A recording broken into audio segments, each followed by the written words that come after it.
Pagtapos ngang makuha sa nagdaang PBA draft, gumawa agad si Kit Jimenez ng history sa PBA bilang isang pinakamababang draft pick na nagkaroon ng kontrata sa team na kumuha sa kanya. Napagbilip niya nga ang mga coaches ng SMB sa kanyang ensayo kaya binigyan ito ng 2-year deal ng San Miguel Beermen. Ngayon nga ay makikita natin ang magiging unang laro ni Coach Kit Jimenez sa team ng SMB sa tune-up game ng PBA. Nandito at makikita rin natin ang tandem nila Kit Jimenez at Terence Romeo sa backcourt ng SMB na naramdaman naman sa laban na ito. Nakatapat nga ng San Miguel ang kanilang sister company na Barangay Ginebra kung saan naging close fight nga ang naging buong laro. Sa huli ay nanalo nga ang team ng Ginebra sa final score na 102-99. Panoorin nga natin ang konting clips at highlights ng laban na ito. Basta wag mo lang kalimutan na mag-like at mag-subscribe at i-on na rin ang notification bell button para maging updated ka sa mga i-upload nating video.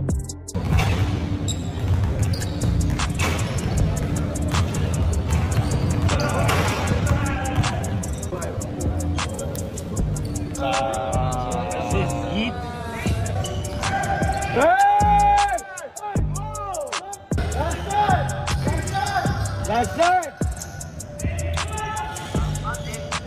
Yeah.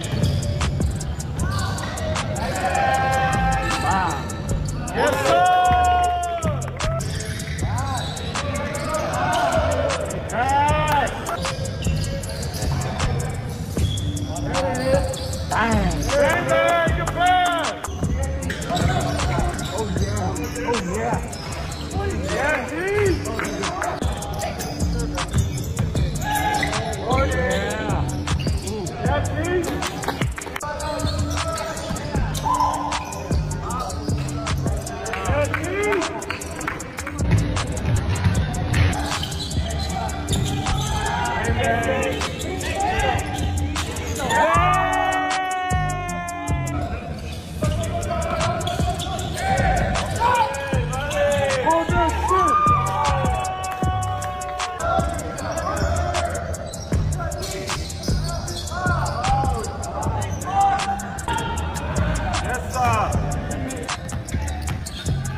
Hey guys, this is Day ng Mavs Phenomenal Basketball. Huwag niyong kalimutan suportahan ang Phenom Plays guys. Subscribe, like guys, ikalat natin yan. Sobrang ganda ng mga content niya, yung mga highlights, lagi ko pinapanood yan guys. Subscribe kayo sa Phenom Plays. Let's go!